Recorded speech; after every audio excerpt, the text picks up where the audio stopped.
கள்ளக்குறிச்சி மாவட்டத்தில் கள்ளச்சாராயம் குடித்து 3 பேர் உயிரிழந்திருக்கிறார்கள். பாதிக்கப்பட்ட 10க்கும் மேற்பட்டோர் மருத்துவமனையில் அனுமதிக்கப்பட்டிருக்கிறார்கள். இதுகுறித்து தன்னுடைய கருத்துக்களை தெரிவிப்பதற்காக காங்கிரஸ் கமிட்டியின் தமிழ்நாட்டின் தலைவராக இருக்கக்கூடிய செல்வ பிறந்தகை அவர்கள் இணைப்பில் இருக்கிறார்.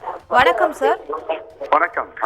சார், இப்ப பூரண மதுவிலக்கு அப்படின்ற ஒரு விஷயத்தை கேட்டுட்டு இருந்தாலும் கள்ளச்சாராய ஒழிப்பு அப்படின்றது ரொம்ப முக்கியமான விஷயம். ஆனா இன்னைக்கு கள்ளச்சாராயம் குடித்து 3 பேர் உயிரிழந்திருக்கிறார்கள். அதை பத்தின இந்த நிகழ்வை பத்தின உங்களுடைய கருத்து என்ன? இப்பொழுதுதான் கேள்விப்பட்டேன், முழுமையாக எனக்கு தெரியவில்லை. நாங்கள் தலைவர் ராகுல் காந்தியுடைய பிறந்த தின விழாவில் இங்கே கொண்டாடி இருக்கும் போது இப்படி ஒரு அதிர்ச்சிகரமான செய்தியை நாங்கள் கேள்விப்பட்டு மிகவும் ஆழ்ந்த வருத்தத்திலும் துயரத்திலும் இருக்கிறோம்.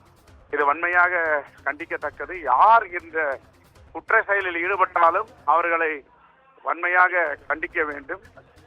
அனைத்து ஜனநாயக சக்திகளும் இதை ஏற்றுக்கொள்ள முடியாது. காவல்துறை கவனமாக இருக்க வேண்டும். எப்பொழுதுமே பாசிச சக்திகள் ஒரு தமிழ்நாட்டின் 3 ஆண்டுகளாக ஆட்சியில ஏதாவது குற்றம் கண்டுபிடிக்கலாமா, ஏதாவது குறை சொல்லலாமா என்று துடித்துக் கொண்டிருக்கிறார்கள்.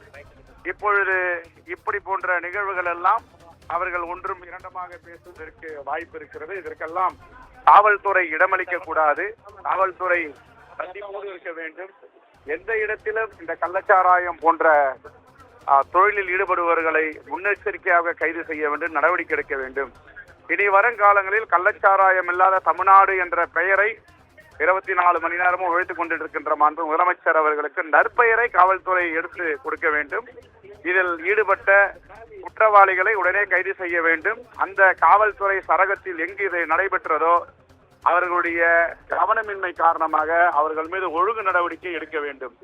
எந்தெந்த காவல் நிலையம் பகுதியில் நடக்கிறதோ, போலீஸ் ஸ்டேஷன் லிமிட்டில் நடக்கிறதோ அவர்கள் இதற்கு பொறுப்பேற்க வேண்டும்.